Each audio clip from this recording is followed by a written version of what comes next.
तो स्वागत है आज हमारे हिंदी जगत कहानियां में।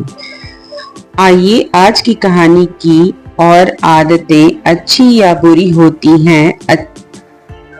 अच्छी आदतों से हम जीवन में वह सब पा सकते हैं जिनकी हम इच्छा रखते हैं।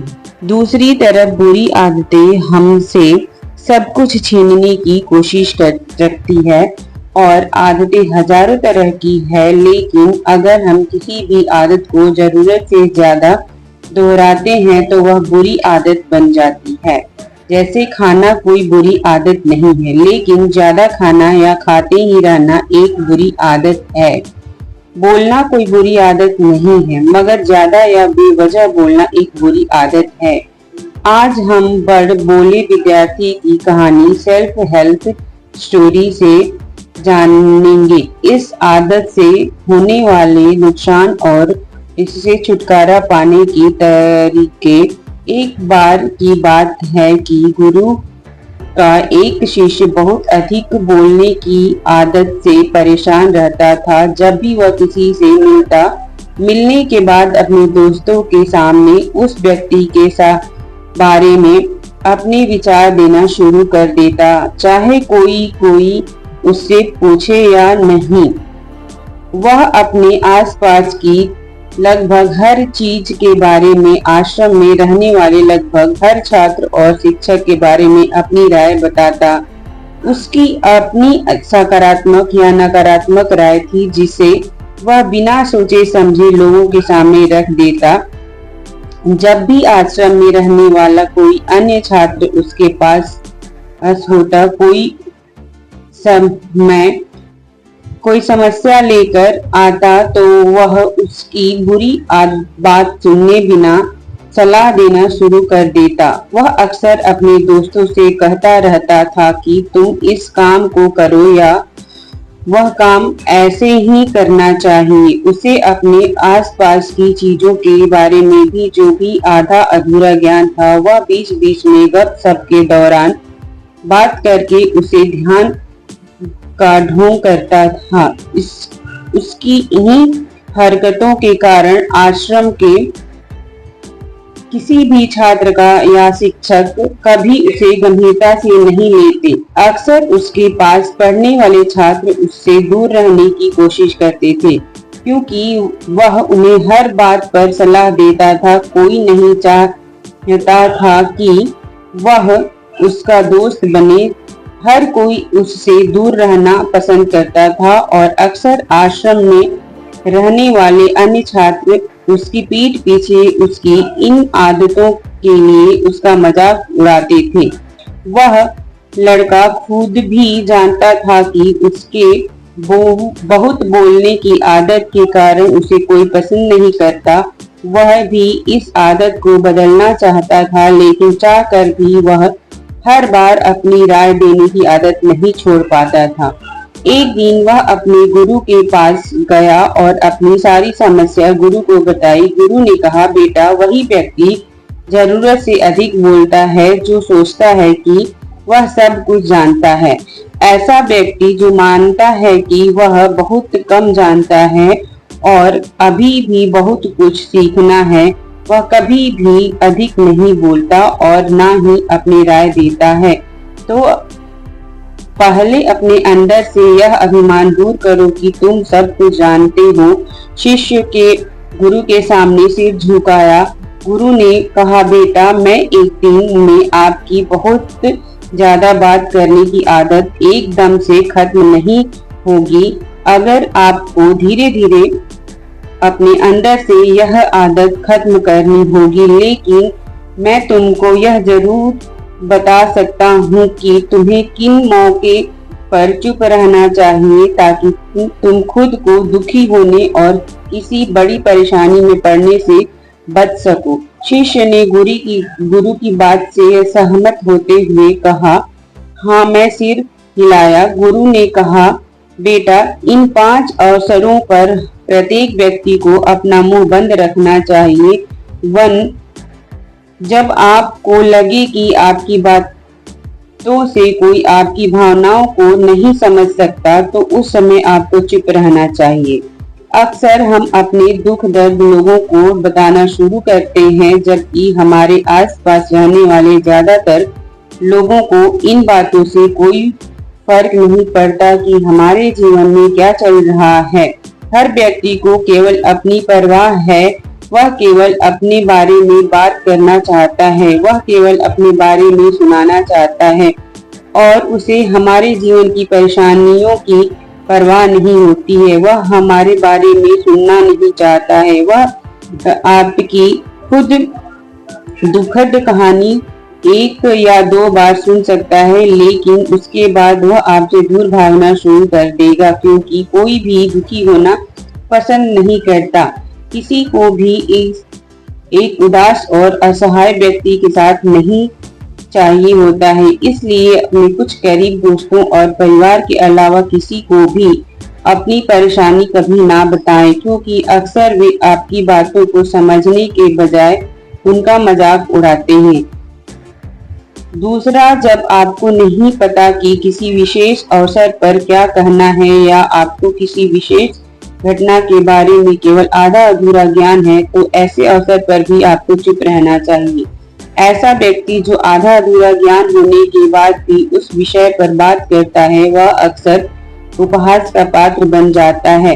ऐसे व्यक्ति को कोई भी गंभीरता से नहीं लेता है। केवल वही व्यक्ति अपनी बात प्रभावी ढंग से रख सकता है जिससे उस विशेष घटना या विषय का गहरा ज्ञान हो। इसलिए वहां से प्राप्त आधी अधूरी और अनपढ़ की जानकारी के आधार पर कभी भी लोगों को समझाने की कोशिश नहीं करनी चाहिए। धर्मगुरु ने कहा, जब कोई व्यक्ति आपके सामने किसी तीसरे व्यक्ति की बुराई कर रहा हो तो ऐसी स्थिति में आपको चुप रहना चाहिए। आपको कभी भी ऐसी नकारात्मक बातचीत का हिस्सा नहीं बनना चाहिए, क्योंकि आज वह व्यक्ति जो कर रहा है आपके सामने किसी तीसरे व्यक्ति की बुराई, कल किसी और के सामने आपकी भी बुराई करेगा। इस बात की अधिकांश संभावना है कि आज आपने जिसे तीसरे व्यक्ति की बुराई की है उससे भी इस बात का पता चल जाए तो आप पर ही मुसीबत आ सकती है। इसलिए जब भी कोई किसी दूसरे व्यक्ति की बुराई करे या उसके गलत समय का मजाक उड़ाए तो उसको बस उसकी बात सुननी है, अपनी कोई राय नहीं देनी है। अगर आप ऐसा करें तो भविष्य में आपके लिए समस्याएं खड़ी हो सकती है। और चौथा, गुरु कहा, जब कोई आप पर क्रोध और घृणा से चिल्लाता है, आपका अपमान करने की कोशिश करता है, तो ऐसी स्थिति में आप दूसरे व्यक्ति की क्रोध और घृणा को चुप रहकर कम कर सकते हैं। चुप रहकर भी आप स्थिति को बिगड़ने से रोक सकते हैं। जब आप ऐसा नहीं कर सकते और दूसरे व्यक्ति के क्रोध का उत्तर क्रोध से देते हैं तो परिणाम काफी भयंकर होता है। यदि आप उस समय चुप रहते हैं तो यह बात उस क्रोधी व्यक्ति के दिल में महसूस होती है। जब क्रोध सा हो जाता है तो वह अपनी गलती पर पछताता है और इस बात की भी संभावना बढ़ जाती है कि कोई आगे आकर उससे माफी मांगे अपनी गलती के लिए, और अगर वह माफी नहीं मांगता है तो वह अंदर से दोषी महसूस करने लगता है और फिर अगली बार आप पर गुस्सा करने या नफरत करने से पहले कई बार सोचता है। लेकिन आपको हर हाल में या हर समय चुप भी नहीं रहना चाहिए। अगर कोई गलत कर रहा है तो उसका जवाब आपको देना चाहिए, क्योंकि कुछ लोग ऐसे भी होते हैं जो हमारी खामोशी को हमारी कमजोरी समझते हैं और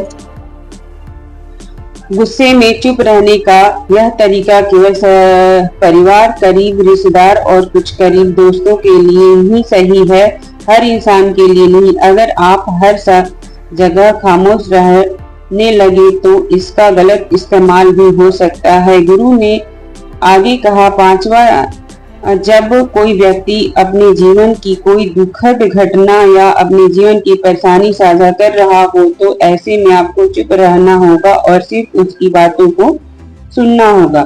ज्यादातर लोग ऐसे हैं कि उनके सामने किसी ने उनकी समस्या सुनाई नहीं कि उन्होंने समाधान देना शुरू कर दिया। हालांकि जब कोई व्यक्ति अपनी समस्या हमारे साथ साझा कर रहा है तो वह हमसे किसी सुझाव की उम्मीद नहीं करता है। वह चाहता है कि हम उसकी बात ध्यान से सुने, क्योंकि जब हम उनकी बात सुनते हैं उस व्यक्ति की आंतरिक शांति मिलती है।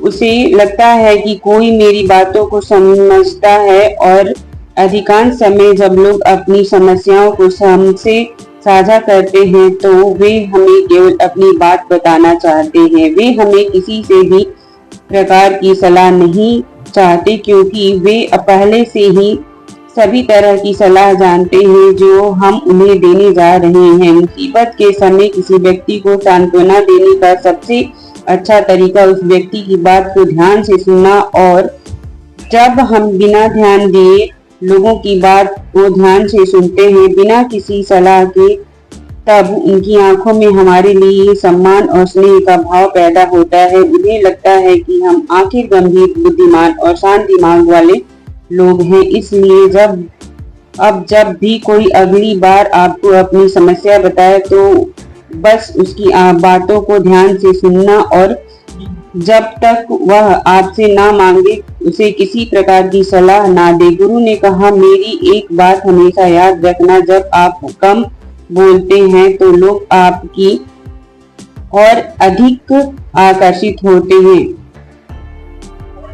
कि आप कौन हैं और आप क्या सोचते हैं। शिष्य ने हाँ में सिर हिलाया। शिष्य अब गुरु के शब्दों को समझ गया था कि किन परिस्थितियों में उसे चुप रहना चाहिए। उसने यह भी सीखा था कि हम कम बोलने से वह आश्रम में अपनी प्रतिष्ठा वापस पा सकता है।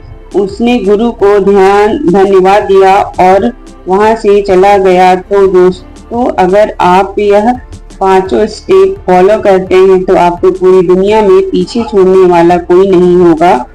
आज की कहानी हम यहीं पर समाप्त होती है। यदि हमारी वीडियो पसंद आए तो वीडियो को लाइक कर चैनल को सब्सक्राइब करना ना भूलें। धन्यवाद मेरे प्यारे दोस्तों।